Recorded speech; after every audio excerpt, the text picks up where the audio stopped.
안녕하세요. 오늘도 사연 살롱을 찾아주셔서 감사합니다. 저는 부산에 사는 30대 초반의 여성이에요. 결혼한 지 1년하고 4개월 정도 됐는데 아이는 없고 남편도 저도 반려견을 입양해서 함께 살까 생각하고 있어요. 생명을 맞이하는 일이라 미리 공부도 하고 이것저것 준비 중이에요. 남편은 처음 봤을 때부터 어쩜 이리 잘 통하는 사람이 있나 싶을 정도로 죽이 척척 맞았어요. 제 입장을 잘 이해해주기도 하고요. 그 덕에 저는 시댁과는 거리를 두고 마음 편히 살고 있는데요. 3개월 전까지는 그렇지도 않았어요.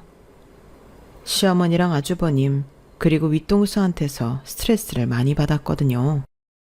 시어머니는 처음부터 저를 많이 못마땅해 하기도 했고요.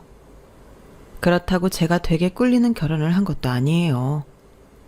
결혼하고 1년 동안 저도 꽤나 마음고생하고 여기 사연에 나온 것처럼 시집살이 호되게 해봤네요.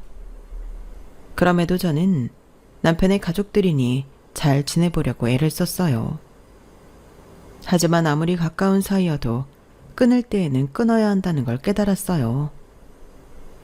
제가 계속 미움받으면서도 이용당하는 상황에 있을 이유도 없고요.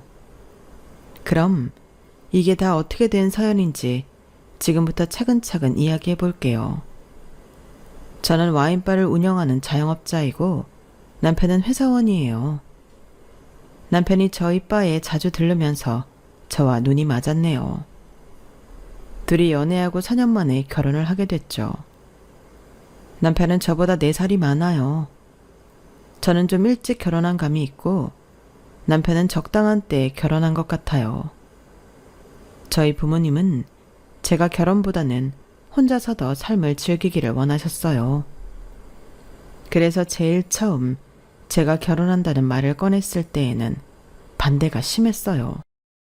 엄마는 제가 가정에 묶여서 자유롭지 못한 게 싫다고 하셨어요.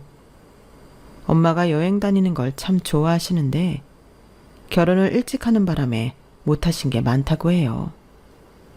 그래서 저는 하고 싶은 거 다 하고 결혼하기를 바라신 거죠. 요즘은 네 나이 결혼하기 일러. 네 친구들 중에도 결혼한 애 한 명밖에 없잖아. 종호라는 사람이 좋아 보이기는 해. 근데 사람 좋은 걸로 결혼 생활 되는 거 아니야. 그리고 걔 부모, 아니 어머니가 안 도와주실 거라며. 니들끼리 준비해야 되는 게 얼마나 힘든지 알아? 대한민국에서 부모 도움 없이 결혼 준비하는 거 되다 돼. 나중에 네 친구가 시댁 도움 받아서 결혼식 척척하고 잘 살면 그것만큼 속상한 거 없다고. 엄마가 나한테 늘 했던 말은 그게 아니잖아. 남하고 나하고 비교하지 말라며. 엄마 그런 신념으로 내가 대학 가는 거, 과 선택하는 거, 취직 안 하고 와인바 하는 거 전부 찬성해줬는데 결혼은 왜 예외인데? 그냥 우리 믿어주라. 종호 오빠 나 힘들게 할 사람 아니야. 그리고 우리 와인바 잘 되잖아.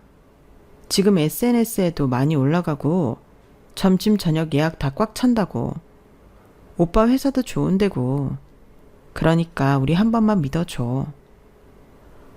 모르겠다. 너라면 몰라도 그 종호라는 애는 내가 몇 번이나 봤다고 믿어야 되니? 그리고 나는 네가 더 너만의 인생 오롯이 즐기다가 결혼했으면 좋겠어. 솔직히 이것 때문에 반대하는 거야.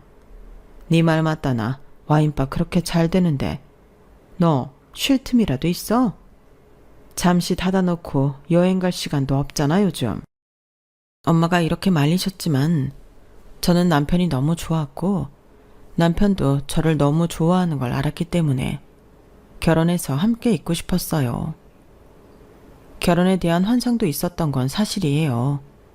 제 주변에서 현실 결혼 생활을 하는 친구들이 많지 않았던 것도 있었고 그나마 친구 하나가 결혼했는데 둘이 고양이들 키우며 알콩달콩 사는 게 좀 부럽기도 했어요. 아무튼 결혼은 진행이 되기는 했는데 친정과는 다른 이유로 시어머니는 저를 좀 무시했어요. 자기 아들만 세상에서 제일 잘난 부모들 있잖아요. 시어머니가 딱 그런 유형이었거든요. 엄마도 아빠도 대놓고 말씀은 안 하셨지만 나중에 언니들에게 들으니 시댁이 저희보다 경제적으로 기우는 것도 걱정하셨대요. 그러면 시댁에서 자격지심 갖고 나올 수 있다고요. 어쩌면 시어머니도 그래서 더 그랬는지도 모르겠는데 아무튼 제가 자기 아들 바지가랑이 붙잡고 늘어져서 결혼시켰다는 식으로 말하곤 했어요. 예, 세상에 돈이다가 아니다. 우리 종호 인물 잘났지, 회사 좋은 데 다니지, 키 훤칠하지. 어떤 여자가 마다하겠니? 정말 열아들, 아니 다른 사람 아들 100명 부럽지 않은 애야. 그러니까 너도 결혼한다고 난리친 거 아니겠어? 나는 더 좋은 집안 며느리 볼 수도 있는데 우리 아들 뜻 존중해서 너 받아준 거다. 그러니까 우리가 뭐 집을 해줘야 한다 그런 생각은 하지 마라. 그런데 결혼을 더 하고 싶어 했던 건 제가 아닌 남편이었거든요. 그건 시어머니가 몰랐던 것 같아요. 남편은 꽤나 자기 집에서 벗어나고 싶어 했어요. 남편한테 형이 있었는데 시어머니가 엄청 형만 편애를 했던 거죠. 그러니까 저한테 다른 아들 100명 안 부럽다는 둥 한 말은 사실은 과장이 심했던 거예요. 저한테 집 해달라고 하지 말라는 말 하려던 거죠 뭐. 저도 그거 다 알고 있었고 친정에서도 이미 시댁이 집은커녕 혼수도 제대로 해줄 수 없는 사정이라는 거 알고 있었어요. 제가 결혼한다고 계속 우기니 어쩔 수 없이 허락은 하셨지만 그 집에서 뭐 해줄 거라는 생각은 아예 하지도 않으셨네요. 나는 진짜 형 뒷바라지 하는 것 좀 벗어났으면 좋겠어. 형수까지 아주 당연하게 생각한다니까. 엄마는 시대가 변해도 장남이 집안의 기둥이라면서 형이 뭘 하든 형편만 드는데 그렇게 따지면 장남이 능력 있고 돈 잘 벌어서 나한테도 다 해줘야 되는 거 아닌가? 왜 돈 버는 사람 따로 있고 쓰는 사람 따로 있는지 모르겠어. 그렇게 말하는 남편은 속에 맺힌 게 많아 보였어요. 보니까 자기 형이 돈 가지고 사고 쳐서 막아준 게 한두 번이 아니더라고요. 남편이 흥분해서 말한 것 중에는 이런 것도 있었어요. 형이 치킨집 한 적 있거든. 치킨집 솔직히 너도 나도 다 하려고 하는 거라고. 내가 말렸는데 자기는 다르다나? 그렇게 큰 소리 떵떵 치고 인테리어도 MZ세대한테 맞춘다고 요란하게 하더니 장사가 안 되는 거야. 그러니 대출금도 못 갚고 그래서 나한테 사정을 하더라고. 엄마도 형 한 번만 도와주라고. 너는 회사 다니니까 안정적이지 않냐면서 말이지. 나도 형이 신용불량자 되는 건 막고 싶어서 빌려주기는 했는데 그 뒤로 너무 나 몰라라 하고 고마워하지도 않으니까 열받는 거야. 아니, 돈 갚을 마음이 없으면 최소한 미안하다는 말이라도 해야 되는 거 아니야? 이건 적반하장이야 진짜. 나한테 이것저것 소소하게 뜯어내는 것도 짜증나 죽겠어. 어쩐지 남편은 자기 형 이야기를 거의 안 했어요. 그냥 집안 식구 이야기 자체를 안 하고 싶어 하는 것 같더라고요. 정말 충분히 이해가 가죠. 저런 가족이면 저는 상종도 안 하고 살 것 같거든요. 제가 완전 벙찐 일도 있었는데요. 그건 아주버님이 남편 이름으로 보험을 들어놓고 수령이는 자기 앞 이렇게 한 다음에 자기가 보험 몇 번 냈는데 더 이상은 내기 어렵다며 남편 보고 내라고 했다는 거였어요. 남편은 자기도 모르는 새 자기 신분증이며 도용당했던 거고요. 그때 남편이 보험 해약하고 이것저것 뒤처리하는 거 보고 정말 뭐 저런 형이 다 있나 싶었는데요. 시어머니도 남편도 형수도 그런 걸 당연하게 생각하더군요. 그러니 결혼을 했어도 제가 아주버님이나 형님한테 감정이 좋을 리 없었어요. 결혼 전부터 그딴 짓 하는 걸 봤으니까요. 저희 결혼할 때 친정 아빠가 남편을 설득해서 저희한테 신혼집을 마련해 주셨어요. 안 받겠다고 하는 남편한테 살면서 저한테 더 잘하면 된다고, 그것밖에 바라는 것 없다고 끝까지 밀고 나가셨고, 남편은 결국 아빠 뜻을 받아들였는데요. 그 신혼집이 시댁하고는 꽤 거리가 있는 곳이고 솔직히 좀 번화한 지역이었어요. 그러니 저희는 이제 시댁하고 크게 부딪히지 않고 살 수 있겠다 했는데, 아주버님이나 시어머니나 남편한테 손 벌리는 버릇은 여전하더라고요. 남편도 이게 그동안 해주던 관성이 있어서인지 갑자기 끊어내지 못했고요. 저도 눈앞에서 보니 자기 죽게 생겼다고 너무너무 아쉬운 소리를 하는데 안 주기도 참 뭐하겠다 싶었어요. 아무튼 아주버님은 이런 핑계 저런 핑계 다 대가며 남편한테 돈을 빌려가고 그 돈을 줄 생각을 안 하더군요. 시어머니는 아주버님 편만 들었고요. 그것도 전보다는 훨씬 줄어든 거라고 하더군요. 내가 엄마랑 형한테 집안 경제권 너한테 있다고 했거든. 그래서 좀 눈치를 보는 거야. 아니면 아마 더 했을 거야. 너 이런 거 보게 해서 정말 미안하고 창피하다.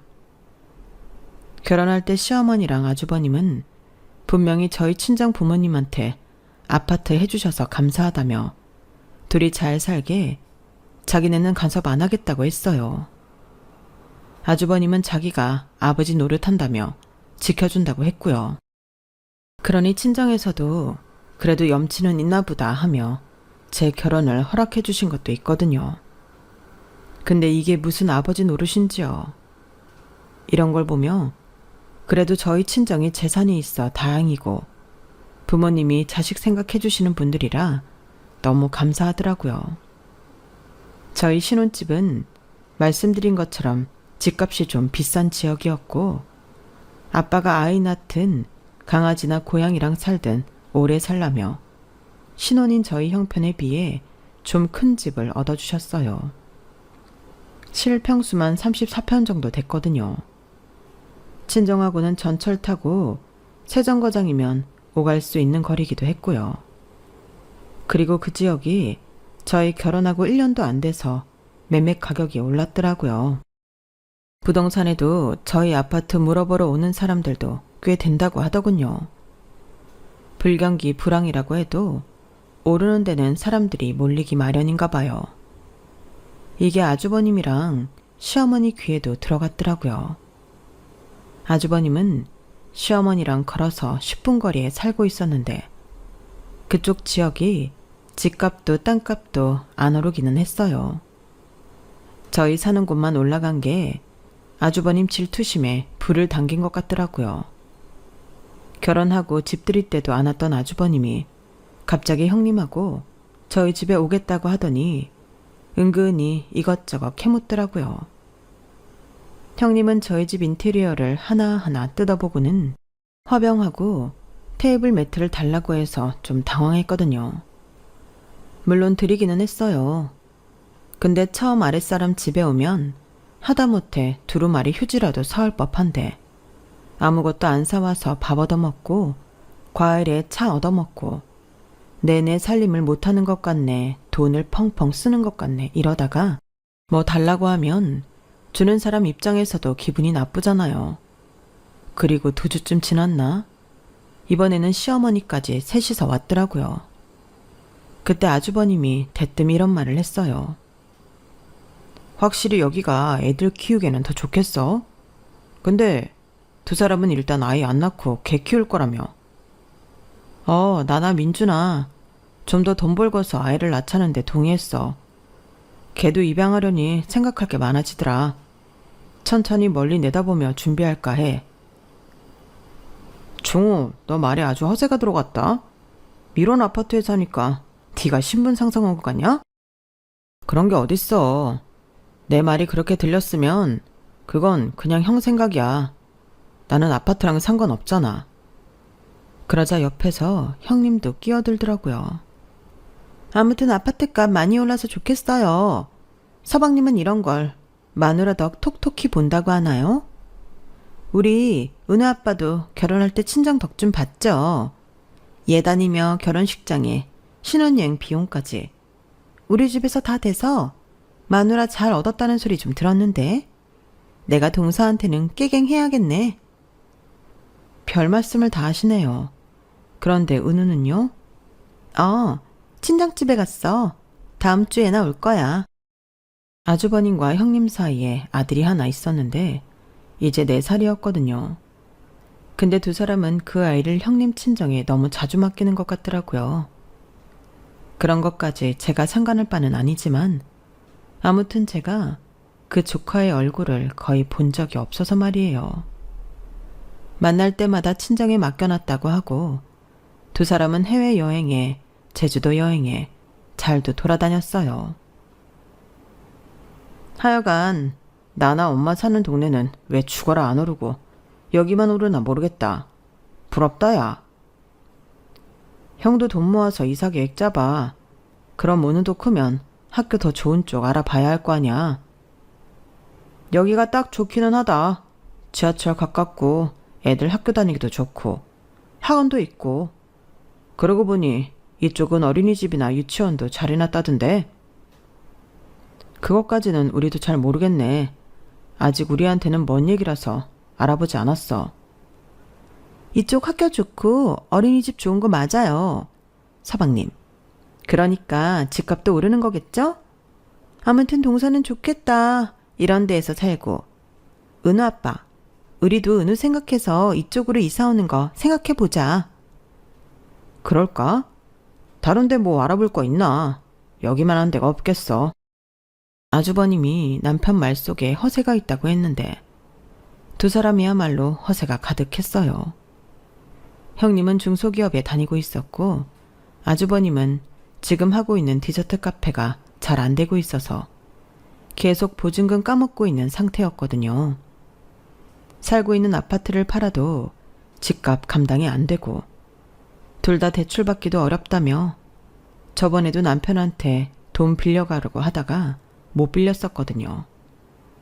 제가 두 사람 무능하다고 비웃는 게 아니라 저희한테 큰 소리만 치고 너무 과시만 하려고 하니 그런 생각이 자연히 들었던 거죠. 그리고 이쪽 동네로 이사 온다니 내심 싫었네요. 가까이 하고 싶지 않은 형제니까요. 남편도 아주머님이랑 형님이 이 동네로 이사 오고 싶다고 하니 표정이 안 좋더라고요. 게다가 저는 또 아주버님이 말도 안 되는 요구를 해서 좀 속상해하고 있었어요.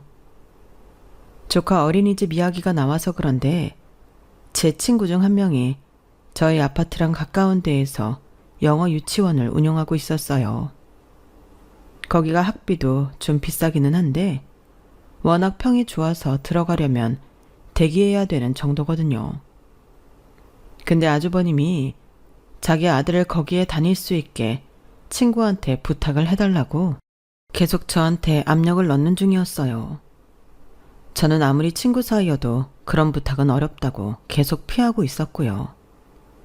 그리고 툭 하면 애 떼놓고 둘만 어디 다니면서 저한테는 조카를 소중하게 생각하라고 하니 짜증이 났죠. 그럼에도 시어머니는 단 한 번도 아주버님과 형님한테 뭐라고 한 적이 없었어요. 오히려 저보고 아주버님 부탁을 안 들어준다고 뭐라고 했네요. 니네는 동생이 돼서 형보다 잘 살면 더 나눌 줄도 알고 해달라는 것도 해줄 줄 알아야지. 어떻게 그렇게 이기적이니? 가족은 그런 거 아니다.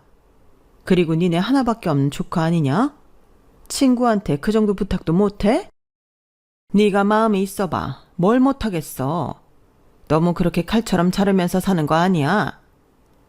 이뿐 아니라 시어머니 역시 저한테 바라는 게 참 많았어요. 일주일에 한두 번씩 친구들 만날 때마다 용돈 달라고 전화했고 옷이며 화장품이며 사달라는 것도 많았어요. 큰아들 내외한테는 아무 요구도 안 하는 눈치인데 왜 그리 저한테만 그러는지 모르겠더라고요. 남편한테 빌린 돈이 많으니 그런 것까지는 말할 수 없으니까 저한테 하는 것 같더군요. 저도 물론 성심성의껏 좋은 것 해드리고 싶어요. 하지만 그게 마음에서부터 우러나와야 제 돈을 쓰면서도 기분 좋잖아요. 제가 친정 부모님한테 용돈 한 번 드릴 때 두세 번은 가져갔네요. 그리고 한 번은 100만 원 넘는 자켓을 사달라고 너무 당당하게 요구해서 기분이 상하기도 했어요. 아무리 자식이고 제가 며느리라고 하지만 이런 건 너무하다고 생각했거든요. 생일이나 어버이날도 아니었으니까요. 결혼할 때도 아무것도 못 해준다고 하더니 결혼하고 나서도 과일 한 봉지 사다 주지도 않으면서 뭘 받기만 하려고 하니 그런 시댁하고 계속 보고 싶겠어요. 아주버님은 아주버님대로 남편 경제권 저한테 있다고 그렇게 말을 해도 자잘하게 30만 원씩 20만 원씩 몇 번 빌려가더라고요. 그러다가 자기네 카페 보증금도 다 까먹게 생겼다며 목돈을 부탁했더라고요. 남편은 당연히 거절했고요. 그런데 제가 그렇게 시켰다고 생각한 아주버님은 저한테 통화로 한바탕 난리를 쳤어요. 재수씨, 사람이 그러는 거 아니에요. 제가 언제 재수씨 돈 쓴다고 했어요? 종호 돈 쓴다는 거잖아요. 왜 형제간의 사이를 갈라나요? 그것도 돈으로? 이러면 안 되는 거예요. 제가 안 갚을 것도 아니고 재수씨가 번 돈도 아닌데 그걸 막으면 안 되죠. 뭐 집안 경제권 쥐고 있다면서요?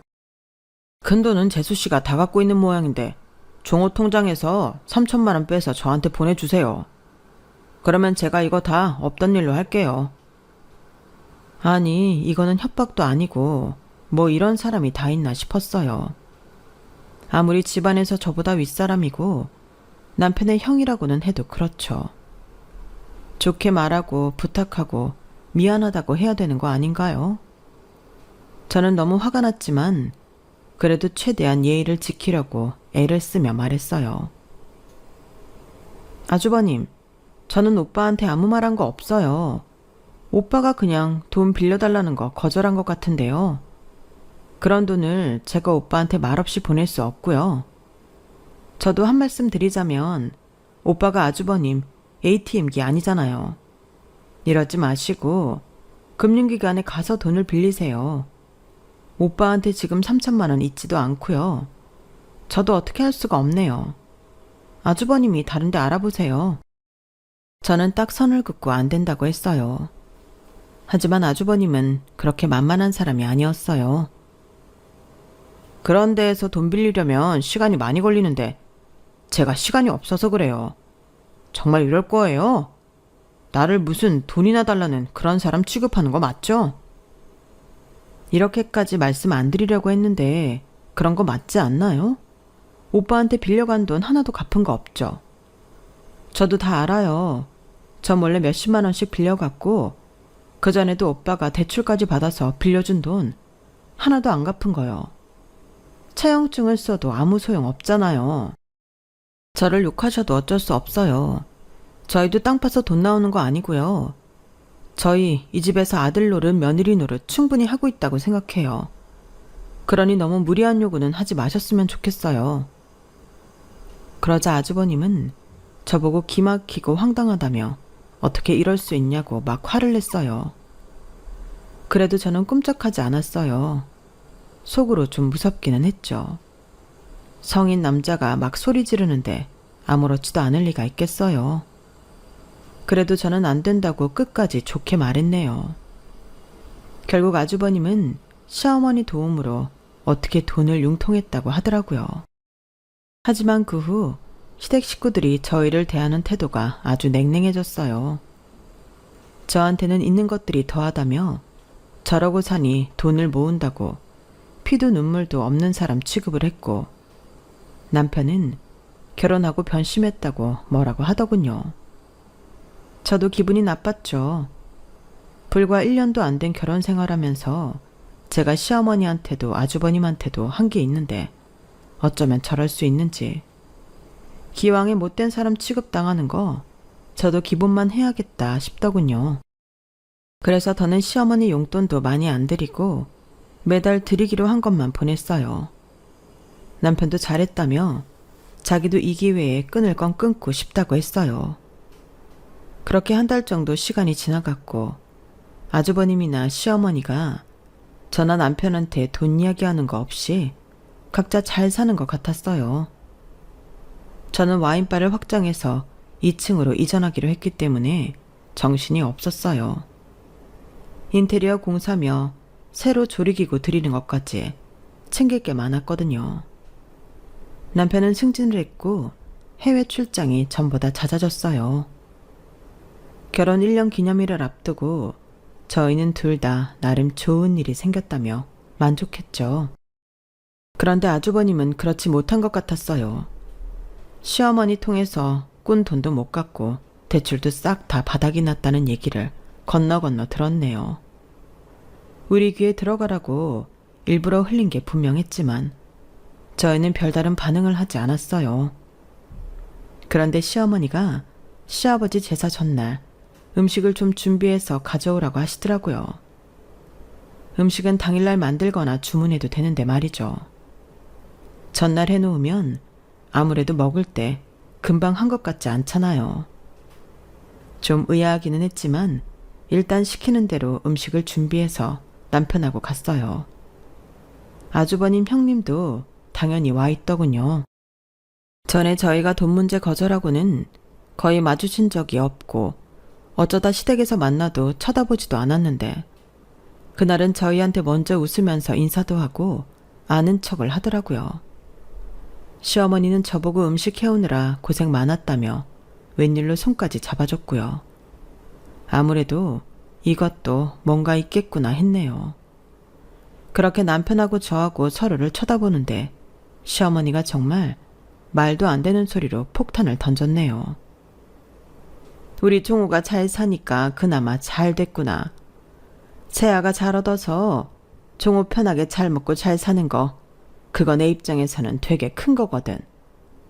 그래서 오늘 내가 너희한테 한 가지 할 얘기가 있다. 누누이 말한 거지만 다시 한번 말하자면 집안에는 장남이 기둥이고 장남이 편해야 모두가 편하다고 했지 않니? 가족은 서로 힘들 때 도와줘야 가족이고. 여기까지 얘기하자 남편이 또 돈 얘기구나 싶어서인지 먼저 말을 꺼냈어요. 네, 저희는 저희끼리 알아서 잘 사니까 도움 안 받을게요. 그러니까 나랑 민주한테 돈 얘기하지 마세요. 형이랑 형수도요. 내가 무슨 말 할지 알고 그러냐? 왜 그렇게 앞서가? 누가 돈 달래? 그런 거 아니야. 근데 이거 중요한 거라 니들이 내 말을 들어줘야겠다. 시어머니는 각을 잡고 얘기하려는지 자세까지 고쳐앉더니 진짜 헛소리를 시작했어요. 니들 조카 우리 집 장송 은우 말이야. 이 동네 어린이집이고 유치원 앞만 봐도 우리 은우 다닐 곳으로는 부족하다는 생각이 들었다. 그래서 전에도 말했지만 세아가 친구가 한다는 그 영어 유치원 말이다. 티오가 생겼다는 연락을 받았어. 내가 거기 학비랑은 어떻게든 하려고 한다. 근데 그 유치원이 니네 집 근처잖냐? 애가 여기서부터 매일 거기 다니기가 굉장히 힘들어. 그리고 이미 그런 꼬마 아이 때는 어느 지역 출신인지가 애 인생을 결정한다는구나. 여기 살면서 그 동네 영어 유치원 가봤자 은우는 서민 동네 아이 취급받는다는 거지. 그러니까 니들이 그 집을 큰 집에 내줘야겠다. 니들은 얼마든지 직구할 수 있잖아. 거기 집 넓어서 니네 둘 살기는 너무 횡해. 니네는 대출도 받을 수 있고 여차하면 또 사돈댁에서 도와주실 수도 있는 거잖니. 사실 큰애네 친정에는 돈 갖다 쓴 게 있어서 그런 말까지 하기는 좀 부끄럽고 마침 니들한테 집이 있는데 복잡하게 생각할 거 없잖니? 그러니 니들이 집을 좀 내줘야겠다. 진짜 살다 저런 식으로 자식 집 뺏는 사람은 처음 봤네요. 너무 어이가 없어 화도 안 나더라고요. 저는 정말 차분하게 말했어요. 어머니, 그 집 명의 제 거예요. 아빠가 집을 해주시기는 했는데 오빠가 끝까지 안 받는다고 해서 제 이름으로 해주셨어요. 오빠는 공동명의도 싫다고 했고요. 그러니까 지금 제 집을 아주버님네 이사 오게 하라는 말씀이신 거죠? 네 집인 거 우리도 알아. 일단 좀 살게 해달라 이거지. 그러는 새에 우리 종수도 사업 잘 되고 하면 그런 집 살 수 있는 거잖아. 그 유치원 다니는 애들이 니네 아파트 단지에 많이 산다더라. 니들이 조카 생각해서 그 정도 희생은 할 수 있는 거 아니니? 두 식구가 실평수 34평이면 너무 크잖아. 그 집을 살만한 사람이 살아야지. 안 그래? 니들은 나중에 그런 집 살아도 되고. 제가 아주버님이랑 형님을 보니 아주 당당하게 저를 보더라고요. 진짜 하다하다 이제는 평소에 맨날 친정에 맡겨놓는 아이를 핑계로 집을 차지하려 들다니 사람이 바보인 줄 아는 건지 호구인 줄 아는 건지 뭐가 됐든 열이 받더라고요. 거기에 아주버님이 아주 쐐기를 박았어요. 그래요, 재수씨. 명의 같은 거는 나중에 천천히 생각해도 되는 거고 우리가 거기 계속 살지 말지는 살아보면서 결정할게요. 동서가 아파트 내주면 우리도 섭섭지 않기는 할게. 다시 말도 트고 살고 좋잖아. 너무 멀리 이사가지 말고 형제가 가까운 데 살면서 자주 봐야지. 좋기는 뭐가 좋나요? 맨날 옆에서 누구를 뜯어먹으려고 드는 건지 제 위장이 다 꿈틀하더군요. 남편은 화가 잔뜩 나서 먼저 입을 열었어요. 말이 되는 소리를 해요. 민주집을 형 주라는 소리잖아. 이건 뱅뱅 돌려 말해도 그건데 이제는 둘째 며느리 집까지 손을 댈 생각이에요, 엄마? 뭐 잠깐 와서 살겠다고 해도 안 된다고 할 판인데 뭐가 어째요? 남편이 열받아서 맞는 말만 하는데 아주버님은 되도 않는 소리를 했어요. 야, 너는 네 마누라밖에 안 보여? 네 형이랑 네 조카는? 우리는 피를 나눈 가족이지만 네 마누라는 헤어지면 남이야. 그런데도 너 지금 마누라 집을 우리 준다고 큰 소리 치는 게 말이 돼? 어디서 시건방지게 목에 핏대를 세워. 너는 은우가 좋은 친구들 사귀고 고급지게 사는 게 싫으냐?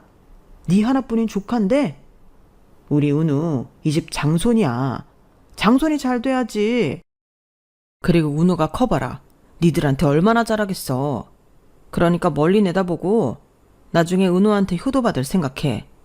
일단 우리는 받아놓은 이사 날짜가 있으니까 그 중에서 니네가 시간 맞는 날로 골라봐라.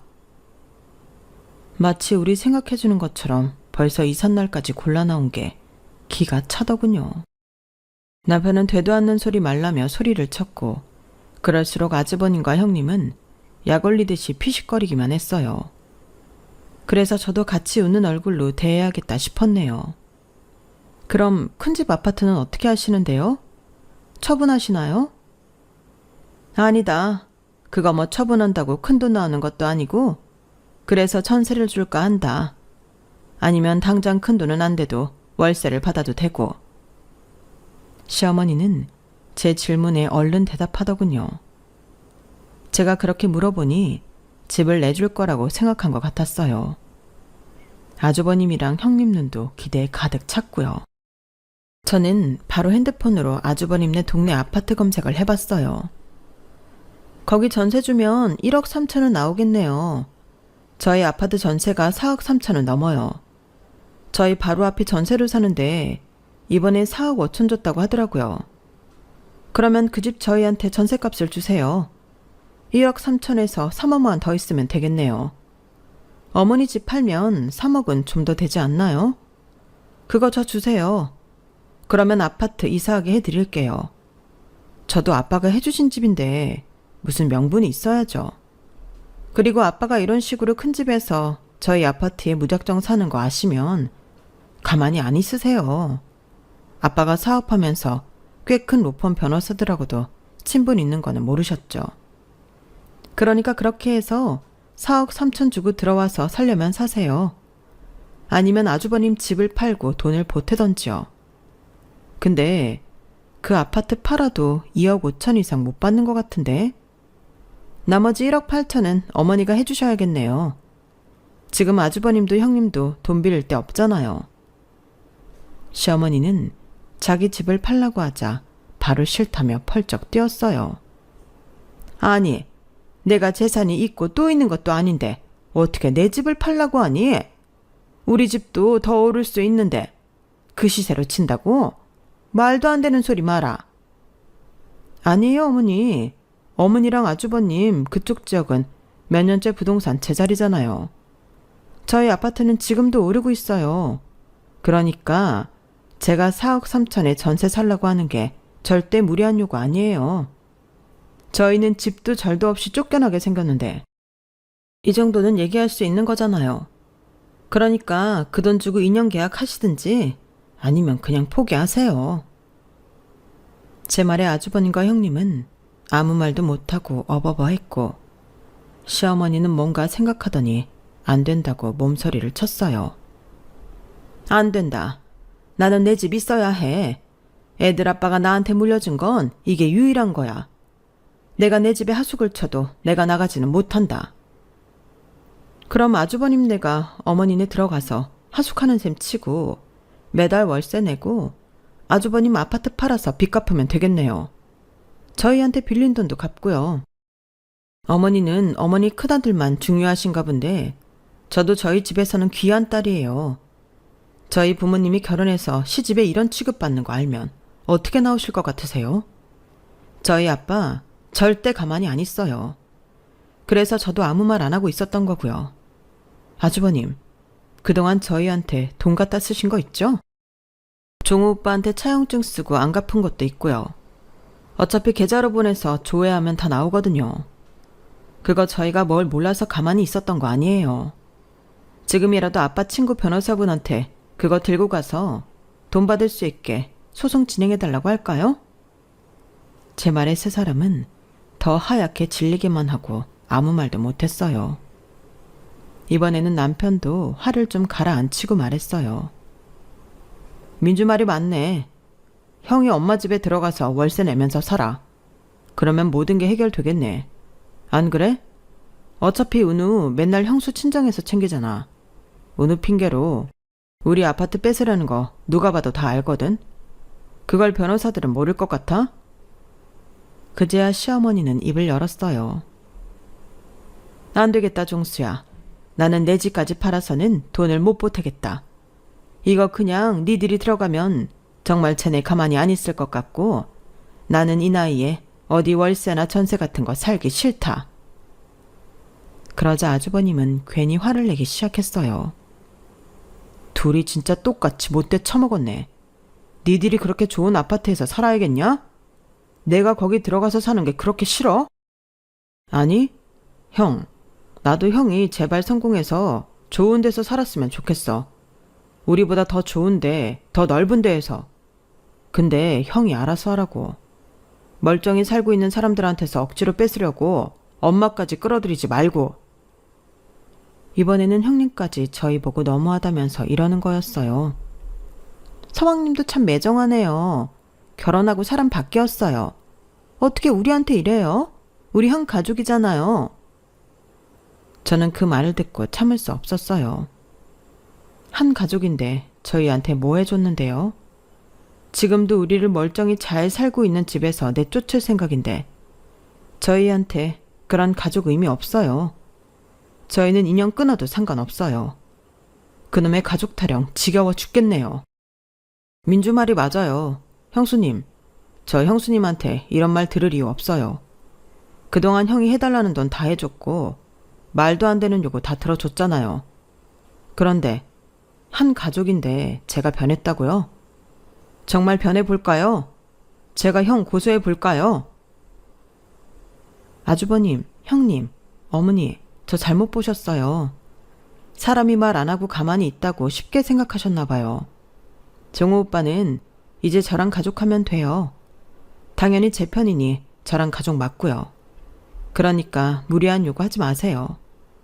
진짜 제가 시댁 갑질 많이 당했다는 말 들어봤어도 이런 식으로 집 내놓으라는 갑질은 듣도 보도 못했네요. 남편은 진짜 굳게 마음 먹었는지 그 자리에서 완전 선언을 했어요. 형한테 기대하는 것도 없었지만 정말 이건 해도 너무해. 나 민주한테도 너무 쪽팔려. 엄마도 너무 장난만 챙기잖아요. 나는 눈에 보이지도 않죠? 나도 이제 나 제대로 봐주는 사람들하고 있을래요. 그게 진정한 가족 아니겠어요? 형, 내 돈 한 달에 얼마씩 갚겠다고 각서 쓰고 공증 안 하면 나 진짜 고소할 거야. 엄마도 그래. 더는 우리한테 무리한 요구 하지 마. 나한테 이제 민주가 우선인 거 맞아. 나 하나 믿고 자기 인생을 선택한 거잖아. 저와 남편은 할 말 다 하고 망연자실하게 앉아있는 시어머니와 아주버님 형님을 두고 집을 나왔어요. 남편은 그날 저보고 바닷가 보며 한잔 하자고 하더군요. 회의에 소주를 시켜놓고 남편은 이제야 숨통이 트인다고 했어요. 진작에 이랬으면 저한테 그런 말도 안 되는 소리 못했을 텐데 미안하다면서요. 괜찮아, 됐어. 이제 더 좋은 일만 있을 거야. 오빠는 아주버님한테 꼭 돈 받고. 알았어? 나 진짜 엄마랑 형 안 보고 살아도 돼. 아니, 차라리 안 보는 게 나아. 그러면서 진짜 후련한 표정을 짓는 남편이 너무 안 됐더라고요. 그 후 시어머니와 아주버님 형님은 저희한테 전화를 하고 문자를 하며 오만 협박을 다 했지만 저희는 다 차단해버리고 변호사 통해서 할 말을 했어요. 변호사 선임한 걸 알자 그제야 아주버님은 저희 와인바까지 찾아와서 남편 마음을 돌려달라고 하더군요. 소송을 취소해달라고요. 남편은 변호사를 통해서 매달 얼마씩 갚겠다는 각서를 쓰게 했고 그걸 받아 공증한 후에야 소송 취하를 했어요. 그 뒤로 아주버님은 이런저런 일 다 하며 남편한테 매달 돈 갚고 있네요. 형제끼리 이렇게까지 하나 싶겠지만 그동안 남편이 혼자 당해온 걸 생각하면 아무것도 아니라고 생각해요. 제가 결혼하고 1년간 당해보니 알겠더라고요. 그렇게 저희는 지금 시댁과는 거의 연락을 끊고 둘이서 알콩달콩 살고 있어요. 너무 말도 안 되는 상황에서는 아무리 가족이어도 탈출이 필요하더라고요. 제 인생이잖아요. 남편과 만드는 제 인생이요. 저는 이 선택에 후회가 없어요. 제 이야기는 여기까지예요. 들어주신 분들 모두 감사드리고요. 모두들 가족과 행복하시고 좋은 하루 만드세요. 여러분, 사연 댓글에 응원과 현명한 조언 부탁드려요. 좋아요와 구독은 저에게 큰 힘이 됩니다. 오늘도 좋은 일 가득하세요.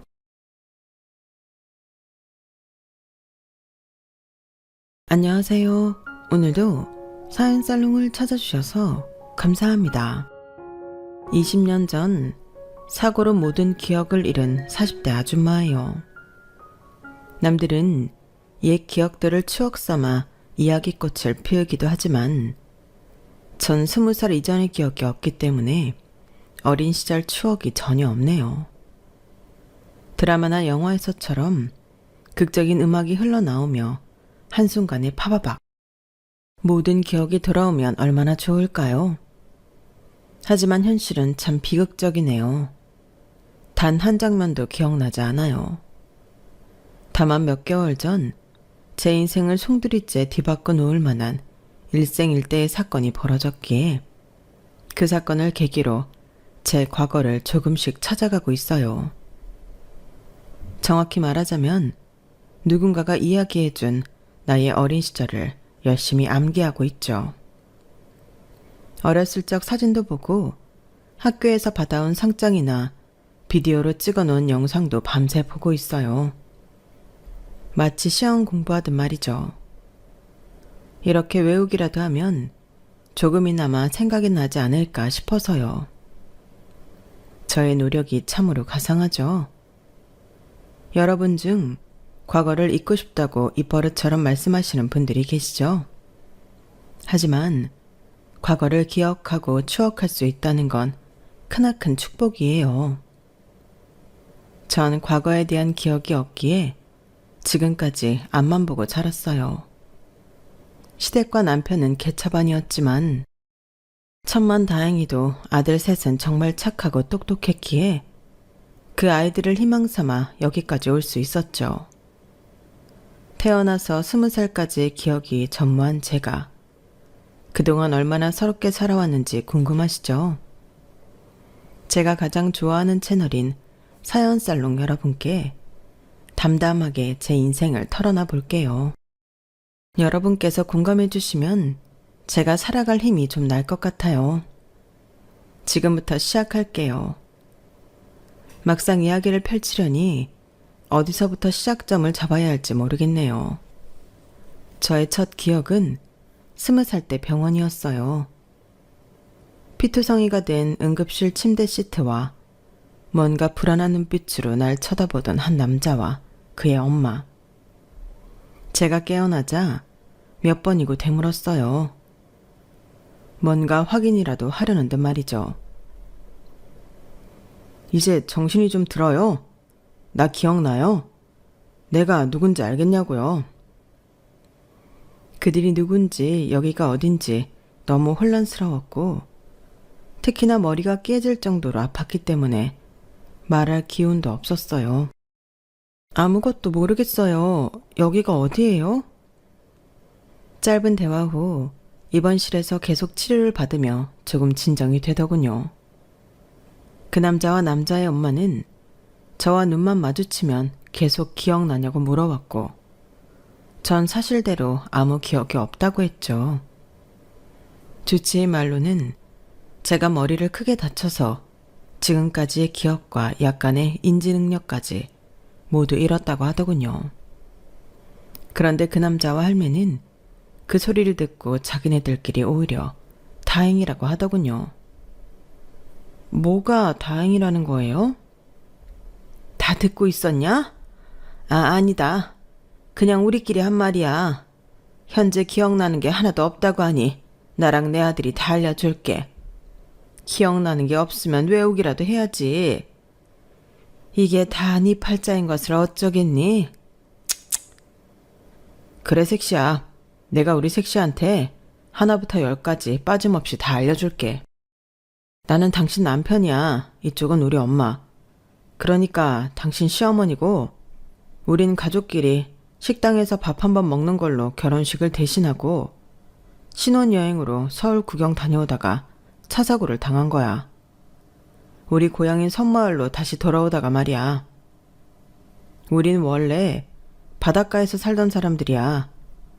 당신은 오래전 조실부모한 고아로 홀로 자랐고 당신이 하도 날 쫓아다녀서 내가 색시로 받아줬지 뭐. 모든 게 혼란 그 자체였지만 나의 시모와 남편이라는 사람이 말한 대로 그대로 외울 수밖에 없었어요. 난 원래부터 집도 절도 없고 고아라고 하니 내게 가족은 그 둘뿐이었거든요. 당시엔 오히려 그들에게 고맙다는 생각이 들더군요. 고마워요. 이렇게 날 살려줘서. 의사 말로는 하마터면 죽을 수도 있었다고 하는데 그래도 목숨은 건졌네요. 옆에 있던 시모가 한마디 하더군요. 그래. 우리가 바로 네 생명의 은인이다. 앞으로 우리한테 충성을 다 바쳐야 할 거야. 알았냐? 드라마에서 보면 머리를 크게 다쳐 기억 상실에 걸린 주인공은 딱 기억만 잃잖아요. 하지만 현실은 그렇지 않더군요. 머리를 다쳐 인지 능력과 언어 능력까지 저하된 저는 마치 초등학생처럼 다시 한글 공부와 말 연습을 해야 했어요. 몇 개월 만에 태어난 저는 남편과 시모와 함께 사는 신혼집인 시댁에 가서 현실 생활에 돌입했어요. 하나하나 다 배워가면서 말이죠. 기억을 빼고 전반적으로 거의 정상 수준으로 돌아오자 그들은 본색을 드러내기 시작했어요. 나한테 섹시하며 잘해주던 자상한 남편은 아주 거칠게 행동하며 날 무시하기 시작했죠. 시모라는 사람은 더했어요. 본인은 집안일하면 죽는 사람처럼 손 하나 까딱 안 하고 절 다 시키더군요. 그땐 세 식구뿐이었으니 뭐 그러려니 했어요. 가르쳐준 대로 집안 구석구석을 열심히 쓸고 닦았죠. 제가 몸이 완전히 제 컨디션으로 돌아오자 이젠 돈 벌어오라며 등을 떠밀더군요. 섬마을에서 해녀로 오래 일했다던 시모는 이젠 제게 해녀 일을 하라고 시켰어요. 난 이제 늙고 병들어서 몸 움직이기도 힘들구나. 네가 나가서 돈 벌어와라. 네 남편이 고기 잡아서 푼돈 벌어오는 걸로는 우리 세 식구 입에 풀칠하기도 힘들잖냐? 게다가 너희 부부 애도 낳아야 할 거고. 애 키우려면 생활비가 더 들어갈 텐데 그거 어떻게 충당할 거냐? 내가 젊어서 해녀로 일했던 것처럼 너도 물질 배워서 해녀로 먹고 살도록 해. 어머님, 늙고 병들었다기엔 어머님 너무 팔팔하신걸요? 그럼 제가 밖에서 돈 벌어오면 어머님이 집안일 좀 해주실 건가요? 맨날 동네 할머니들하고 화투만 치러 다니시고 아무 일도 안 하고 밥 먹고 누워서 드라마만 보시잖아요. 화투 치시는데 필요한 미천만 뜯어가려 하시고. 정말 너무하세요. 제가 이 집안의 노예인가요? 남편도 그렇고 어머님도 절 밥대기 취급만 하시고 너무하세요. 야, 넌 이 집안에 원래 일하러 들어온 여편네 아니더냐? 그럼 잠자코 일하고 돈 벌고 애나 낳고 그렇게 사는 거야. 인생 뭐 별거 있냐? 그러다 가는 거지. 그리고 내가 코스톱으로 얼마나 돈을 잘 불리고 있는지 알기나 해? 은행 이자에 2배는 넘게 불린다고. 내 실력을 뭘로 보는 거야? 너는 마냥 내가 노는 걸로 보이냐? 하도 닥달을 해대니 해녀 일을 해야만 했어요. 남편도 조그만 고깃배로 벌어들이는 본인 수입이 변변치 않으니 같이 맞벌이 하자고 대놓고 말하더군요. 물질 하다 보면 별로 어렵지 않아. 젊었을 때 고생은 사서도 한다는데 한번 해봐. 물을 무서워하는 전 진짜 죽음의 공포를 느끼며 해녀 일을 해야만 했어요. 반찬값이라도 벌어야 한다는 생각으로 말이죠. 같이 하던 해녀 할머니들이 제게 그러더군요. 하유, 물을 그렇게 무서워하면서 무슨 물질을 한다고 그래? 대개 시애미가 시키더냐? 그 옆에 내는 자기도 물질하기 싫다고 몇 년을 서울로 도망가 놓고 며느리는 물질을 시키고 지랄이래. 네? 우리 어머님 여기서 쭉 사시던 분 아니에요? 아니요.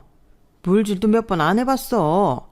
자기 남편 쓰러지니까 간병하기 싫다고 아들만 데리고 서울 가서 파출부 노릇하며 쭉 살다가 남편 죽으니까 쓱 내려왔구만.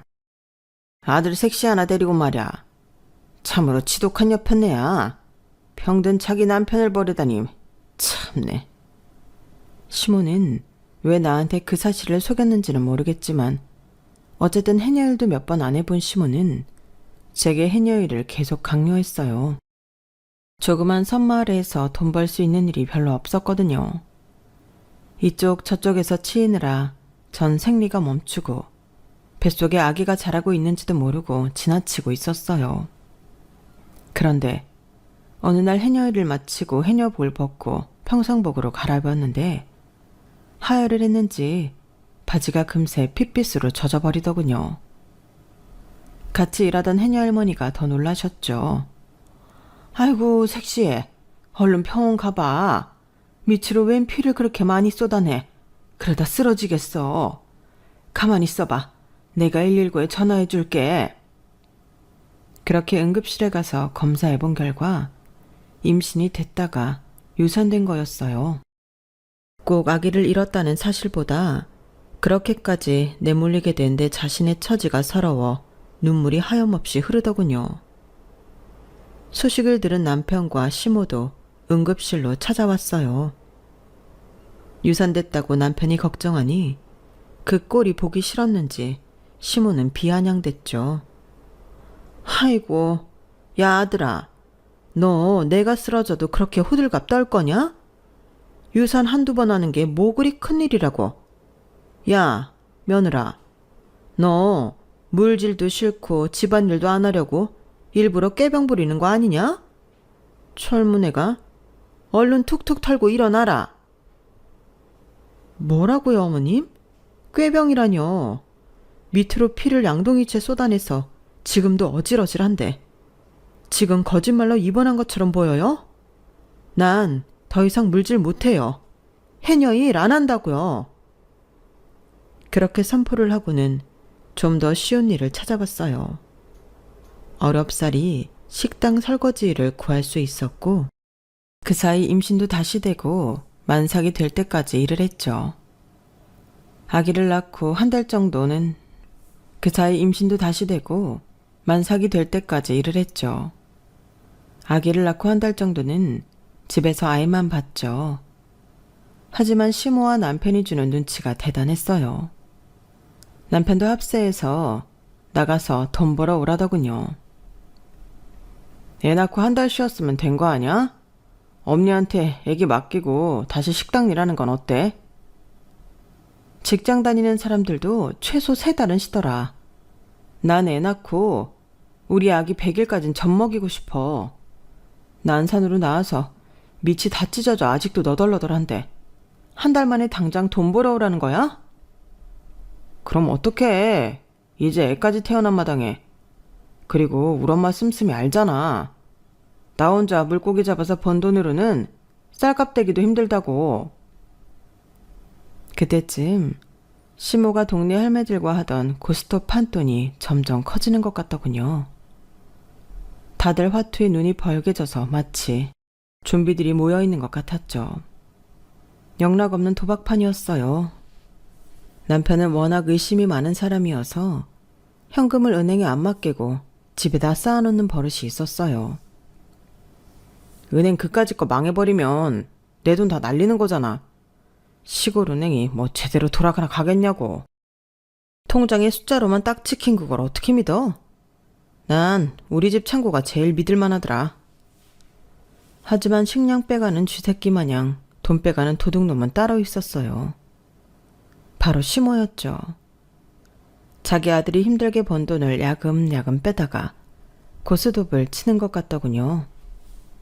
남편은 돈이 점점 줄어드는 것을 발견하고는 자기 엄마보다 절 먼저 의심하더군요.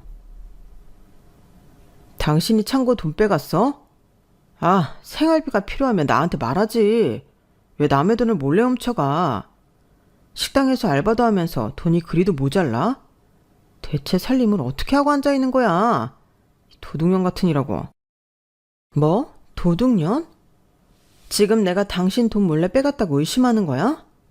내가 아니라 어머님이겠지. 우리 애기 봐준다고 나보고 나가서 돈 벌어오라고 하더니 맨날 대충 재워놓고 동네 할매들이랑 고스톱이나 치러 다니고. 돈이 있어야 도박판에 껴주니 맨날 아들내미 또 몰래 훔쳐가는 거 아니야. 그거 모르고 있었어? 뭐? 물 엄마가? 물 엄마 그럴 사람 아니야. 섬 사람이라 입이 좀 거칠어서 그렇지. 청년 결백한 양반이라고.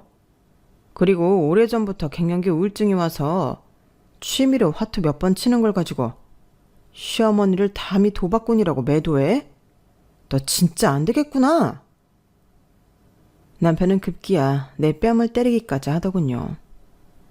저도 눈이 돌아버렸죠. 하지만 자기 엄마만 감싸고 돌며 절 도둑년 취급하는 게 더 억울했어요. 물증을 잡아야겠다고 생각했죠. 어찌저찌 어렵게 홍캠이라는 걸 중고로 사서 창고 근처에 몰래 설치해놨어요. 성능이 꽤 좋아서 부엌까지 다 보이더군요. 설치한 지 며칠이 되지 않아 시모가 남편 돈에 손을 대는 게 찍혔고 또 다른 영상들도 찍혔어요. 제가 식당 알바를 마치고 고된 몸을 이끌고 집에 돌아오면 시모가 보리차 한 잔을 줬어요. 그게 시모의 유일한 집안일이었죠. 그런데 CCTV를 확인하니 거기에 가래침을 뱉거나 코를 흥 하고 풀어서 제게 건네주는 게 아니겠어요? 전 그것도 모르고 벌컥벌컥 들이켜왔는데 진짜 구역질이 날 만큼 역겹더군요. 남편과 시모가 다 같이 있는 자리에서 CCTV를 틀었어요.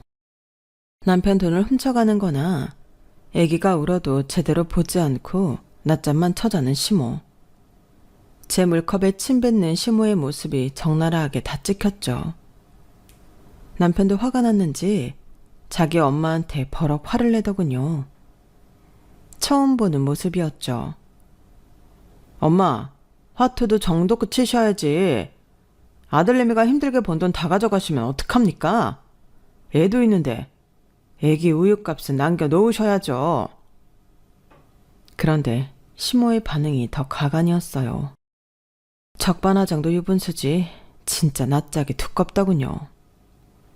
야, 며느리 너 이제 몰래카메라까지 들이대면서 날 감시하냐? 전생에 무슨 왼수를 졌나? 인연을 며느리로 들이는 게 아니었는데 내가 미쳤지. 내가 미쳤어. 네가 나랑 우리 아들 사이를 기어코 갈라놓는구나. 대체 뭘 갈라놓는다는 건지 이해를 할 수가 없었죠. 그렇게 사건이 일단락되는 듯 했으나 그 다음 우리 애기에게 끔찍한 일이 벌어지고 맙니다. 여전히 저도 돈을 벌어야 했길래 불안했지만 이젠 아기 잘 봐준다는 시모의 말만 믿고 계속 식당 설거지 일을 나갔어요. 그 사이 둘째 아기가 생겼기에 만삭을 하고도 일을 해야 했죠. 그런데 병원으로부터 긴급하게 연락이 오더군요. 박정국 아이 어머니 되시죠? 지금 빨리 병원으로 와주세요. 아기가 좀 크게 화상을 입었는데 지나가던 동네 할머니가 발견하고 119 타고 왔는데 가족이 필요합니다. 네? 우리 아들이요? 어디를 어떻게 화상을 입었는데요? 애기 친할머니가 봐주고 있었는데 동네 할머니가 같이 있다고요? 암튼 알았어요. 빨리 갈게요. 전 만삭인 몸으로 냅다 뛰어서 택시를 잡아타고 병원으로 향했어요. 엉엉 울면서 말이죠. 병원에 가보니 애기 잘 돌봐준다던 시모는 어디 가고 동네 할머니만 계시더군요. 아이고 새댁 얼른 와. 정국이가 혼자 있다가 식어가는 곰젖을 엎어서 다리며 엉덩이까지 다 튀었어. 다행히 고추는 괜찮대. 하늘이 살린 거야. 우리 애기, 내 피 같은 우리 아기 괜찮니?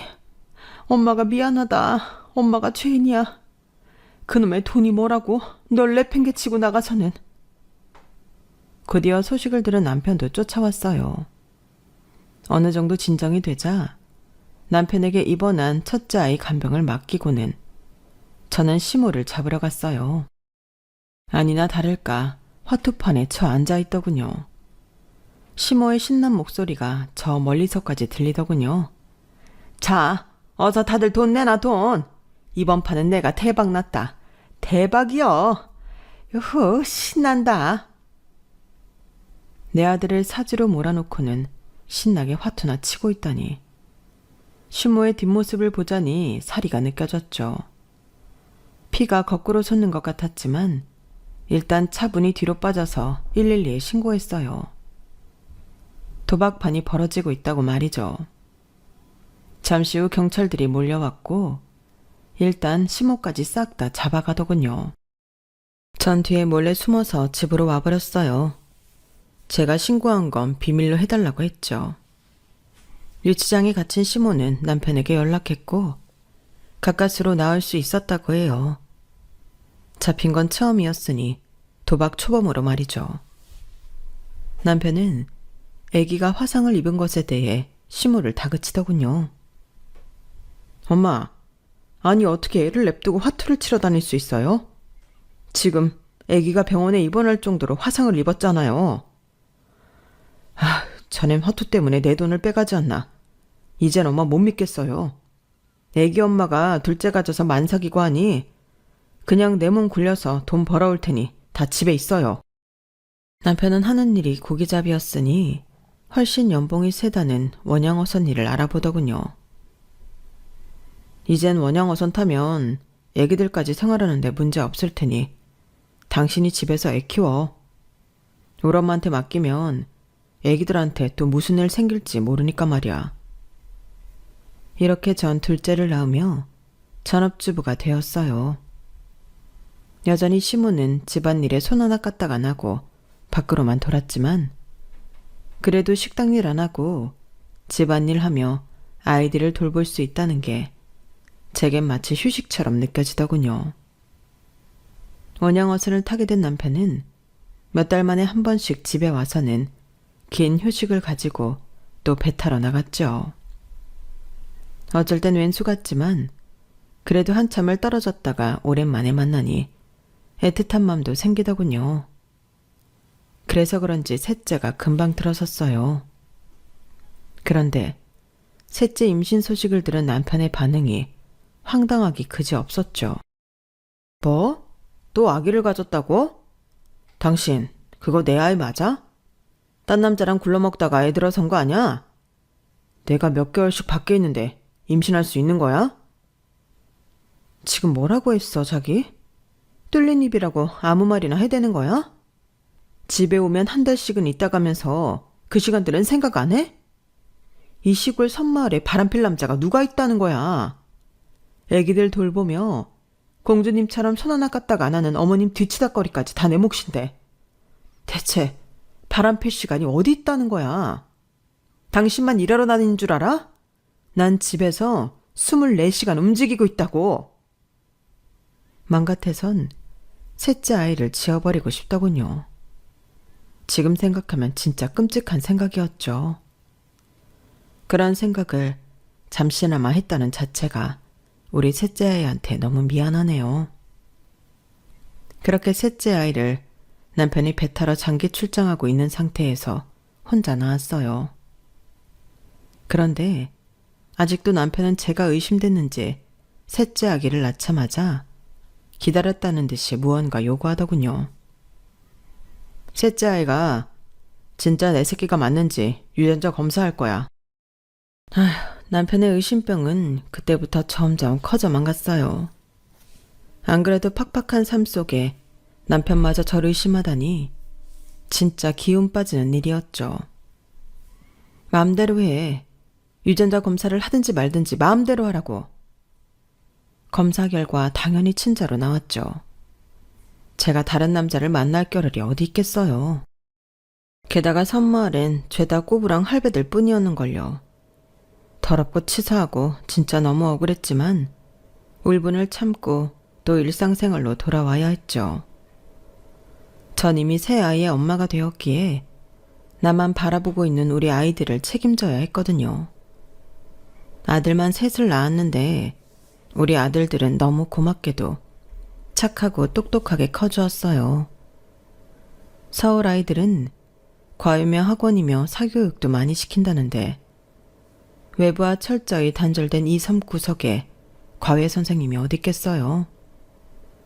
다행히 화상 과외라는 게 있다기에 서울로부터 화상으로 수업을 받기도 했죠. 역시나 컴퓨터 앞에서 화상으로 아이 선생님과 학부모 상담을 하는데 선생님께서 이런 말씀을 하시더라고요. 어머님, 지금 첫째 정국이와 둘째 정찬이가 영어랑 수학 수업을 받고 있잖아요.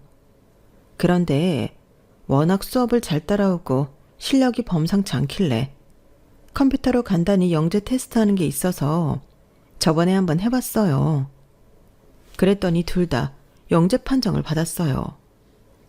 간이 테스트이기에 정확치는 않지만 제가 가르쳐왔던 학생들 중 가장 머리가 똑똑하고 실력이 좋은 것 같아서 어머님께 말씀드립니다.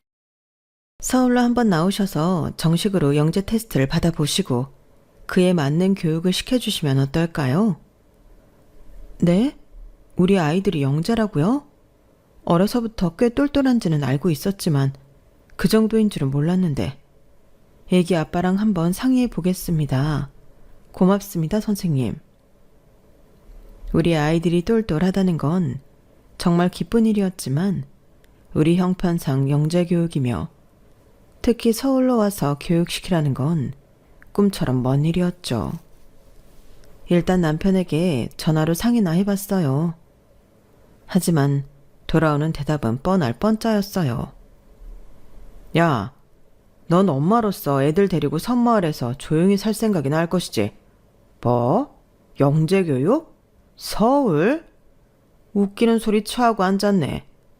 넌 남편이 돈 벌어다 주니까 돈 버는 게 쉬워 보이지?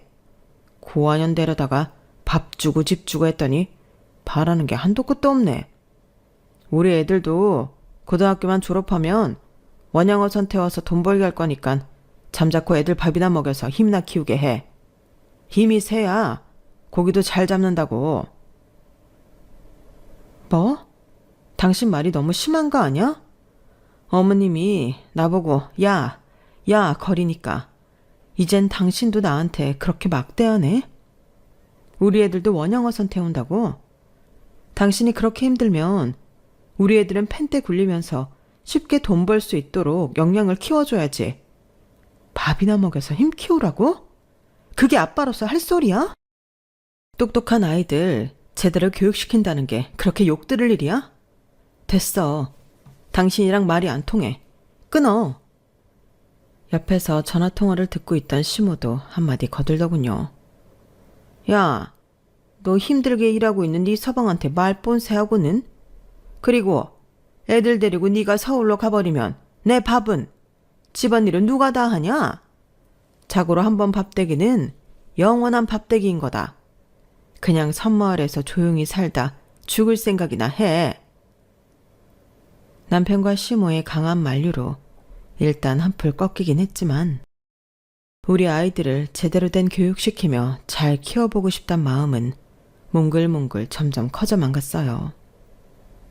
서울에 대해 찾아보기도 하고 마치 팬이 좋아하는 연예인에 대해 막 찾아보듯이 서울살이, 교육, 교통, 서울의 동네들에 대해 다각도로 검색해봤죠.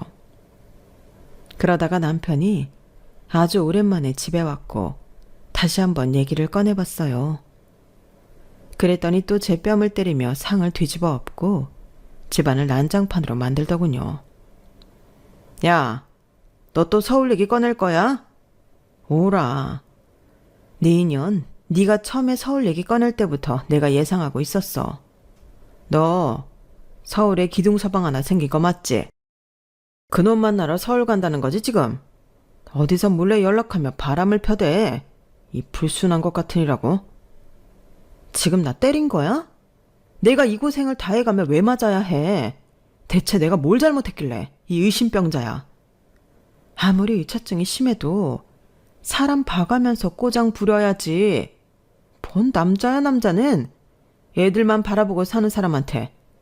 대체 날 왜 때려? 억울하고 분통해서 더 이상은 당신이랑 못 살겠다. 나 혼자 애들 데리고 서울 올라갈 거야. 우리 이혼해. 뭐? 이혼? 참네.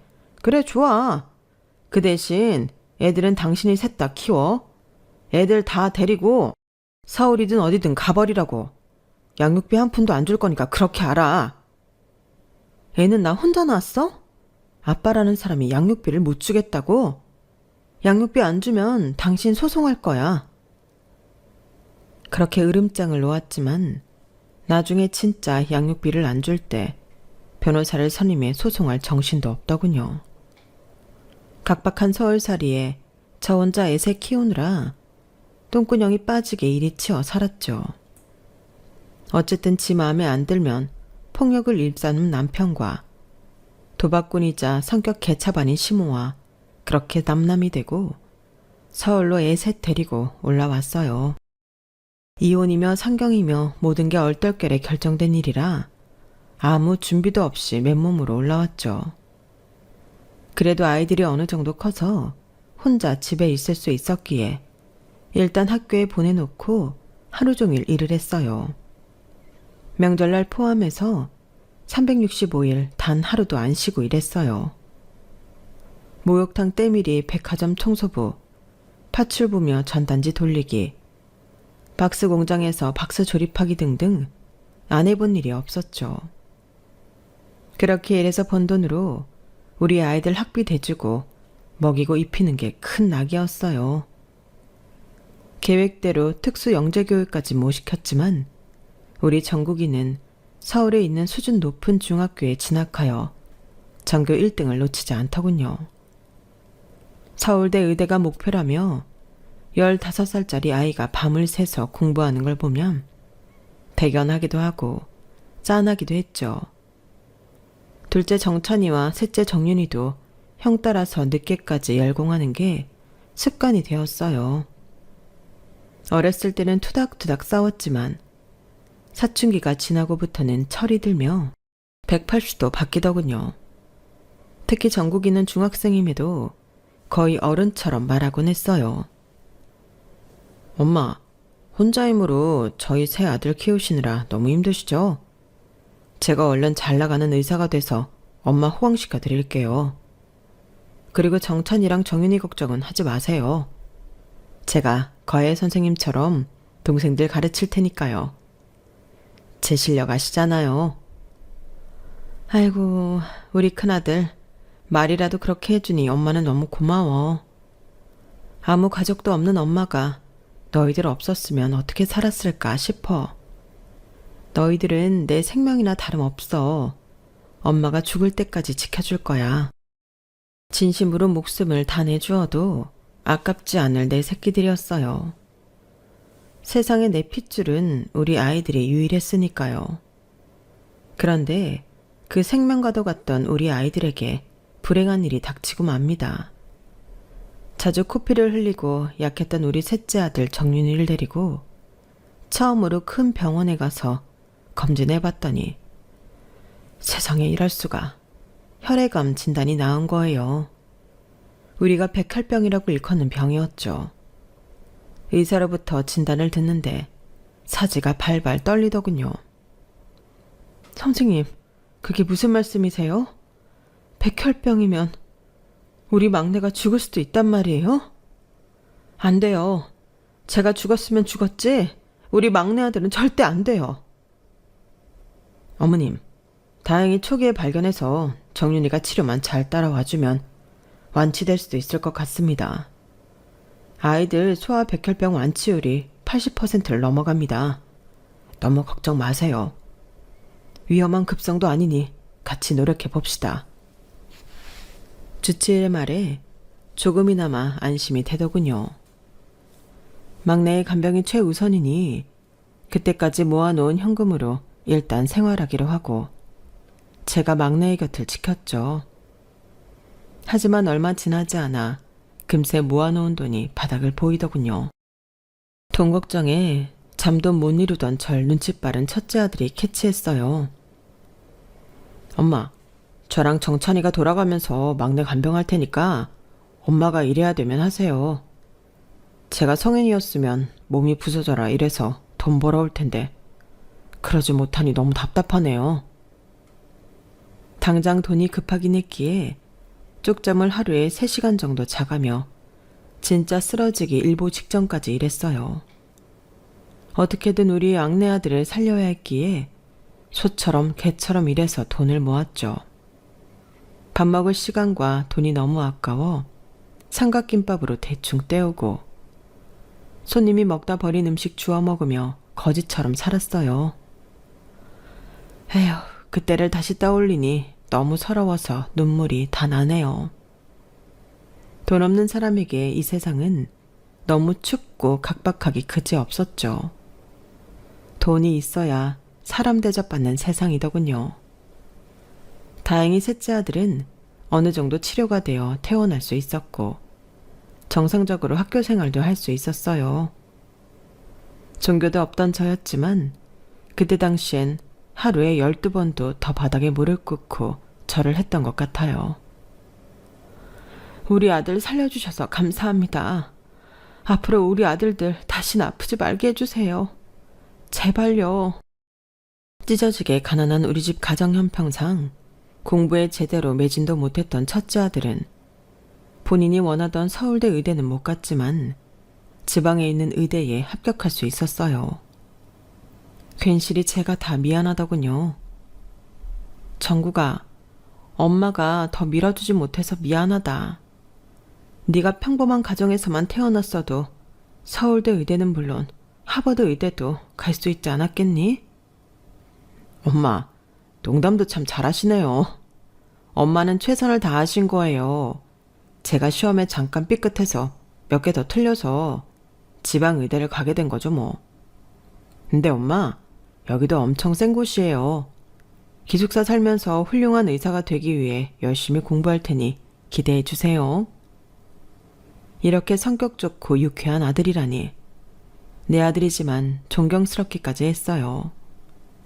둘째 아들은 순수 과학을 공부하고 싶다며 과학고에 진학했는데 원하던 서울대 자연계열에 합격하더군요. 백혈병을 이겨낸 셋째도 연약한 몸을 이끌고 형들 따라서 열심히 공부하곤 했죠.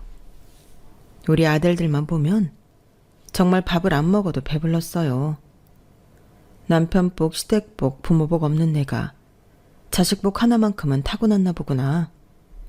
이 정도로도 감사드려야지.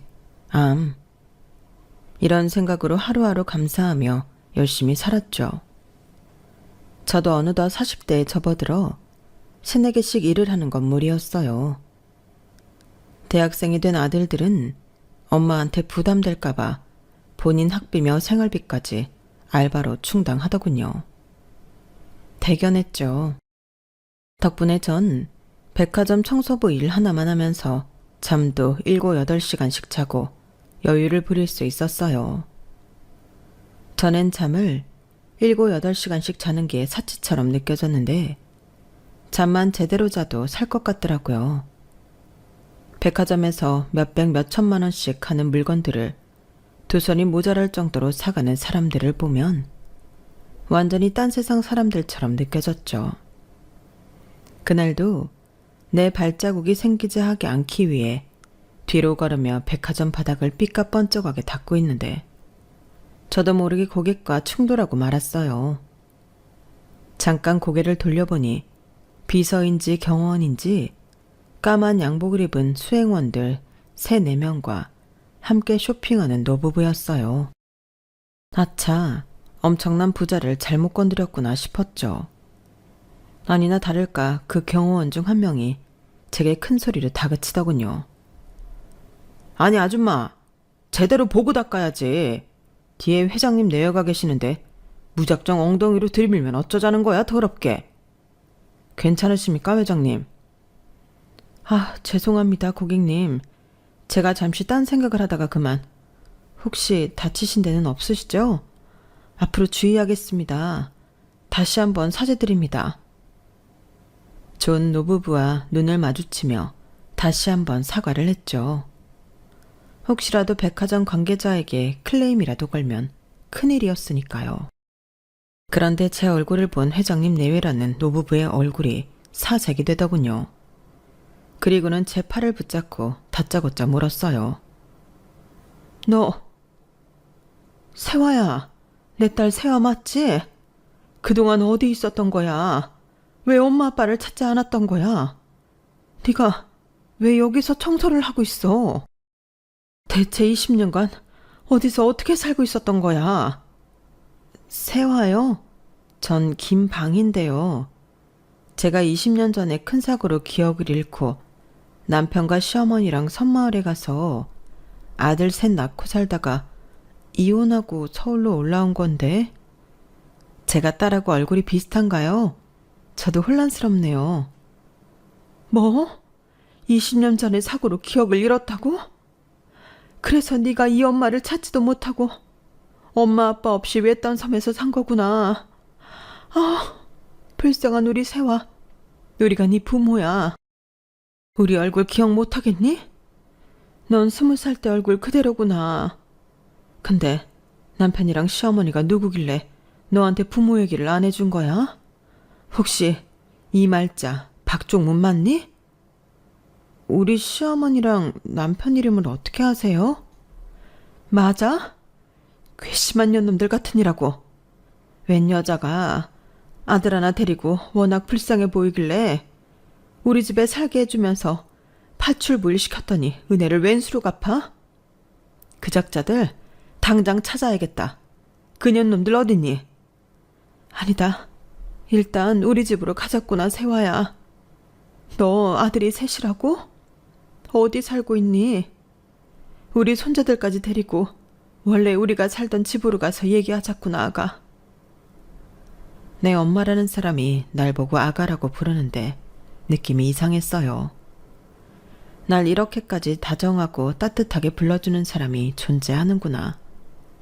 굉장히 어색한 감정이었죠.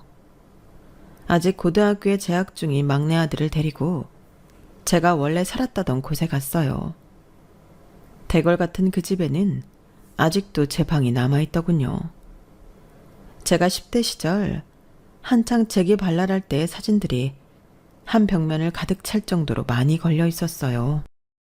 지금의 얼굴과 별반 다르지 않았지만 너무 이상하더군요. 친부모님은 엉엉 우시면서 내 손을 계속 잡고 이야기하셨어요. 중소형 로펌의 수장으로 아직도 일하고 계시는 아빠와 교수로 명예퇴직하신 엄마 덕분에 우리 집은 꽤 부유하게 살 수 있었더군요. 엄마는 설명을 이어갔어요. 아, 글쎄, 아들 딸린 불쌍한 파출부를 데려다가 방앗간까지 내어주며 입주 도우미로 써줬는데 그 아들이 점점 크면서 널 좋아하는 티를 내는 게 아니겠니? 그냥 그러다가 끝나려니 했는데 20대가 되자 그 아들놈이 널 강제로 덮치려고 했고 그 현장을 목격하고는 아들과 엄마를 바로 내쫓아버렸지. 마음 같아선 콩밥을 먹이고 싶었으나 손이 발이 되도록 무릎 꿇고 사정하는 통에 그냥 내쫓는 걸로 끝났지. 그런데 그 후로 며칠 지나지 않아 20살인 네가 사라져버렸어. 실종신고도 하고 별짓을 다 했지만 찾을 수 없었지. 엄마 아빠는 외동딸이 네가 없어지고는 거의 몇 년간 사람답게 못 살았어. 죽음의 문턱까지 갔다 왔지 뭐니. 하지만 왠지 네가 살아있을 거라고 생각되더라. 우리 딸이 돌아왔을 때 정상적인 가정을 보여주고 싶어서 엄마 아빠 모두 다시금 열심히 살았지. 이렇게 우리 딸하고 생각지도 못한 예쁜 손주까지 만났구나. 엄마 아빠가 이렇게 열심히 살아온 건 다 네 덕분이야. 우리 부부는 다 늙어서 이제 돈 쓸 일도 없어. 이 재산들 다 네 거야. 넌 창창한 아들이 셋이나 있으니 앞으로 돈 들어갈 일이 많을 거야. 모든 걸 다 퍼줄게. 퍼즐이 조금씩 맞춰지기 시작했죠. 그 아들과 파출부였던 엄마가 바로 제 남편과 시모였던 거예요. 제가 기억을 잃어버리자 이미 결혼식을 올린 신혼부부인 것처럼 남편과 시모 행세를 했던 거죠. 전 그들에게 속아 지난 20년을 고난과 역경 속에 개고생하며 살아왔고요. 그 년놈들이 제게 친부모와 집 주소만 바로 알려줬어도 부모님 밑에서 안락하게 살 수 있었는데 너무 분통하고 억울했죠. 전 쓰러져서 한참을 오열했어요. 그리고는 복수를 다짐했죠. 바로 전 남편에게 전화를 걸었어요. 야, 이 새끼야. 왜 사고 났을 때 바로 우리 엄마 아빠에 대해서 말해주지 않았어? 너 때문에 내 인생 꼬인 거 어떻게 보상할 거야? 잃어버린 내 20년을 어떻게 되찾아줄 거냐고. 너랑 네 사기꾼 애미 두 년놈들을 내가 죽을 때까지 족칠 거야. 다 망하게 만들 거라고. 뭐야? 내가 너 억지로 차에 태워서 달리다가 사고 난 것까지 다 기억났어? 아이씨, 누가 말해준 거야? 이런 재수없게 딱 걸렸네. 혹시 돈 많은 엄마 아빠 찾은 거야? 니네 집 엄청나게 부자였는데. 그럼 나 돈 좀 빌려주면 안 될까? 내가 애 아빠잖아. 예정을 생각해서 조금만 재산 떼어주면 안 될까? 뭐 이 새끼야? 네 애미랑 콩밥을 같이 먹을 준비나 해. 네가 그러고도 애기들 아빠냐? 난 사람도 아니야 이 새끼야.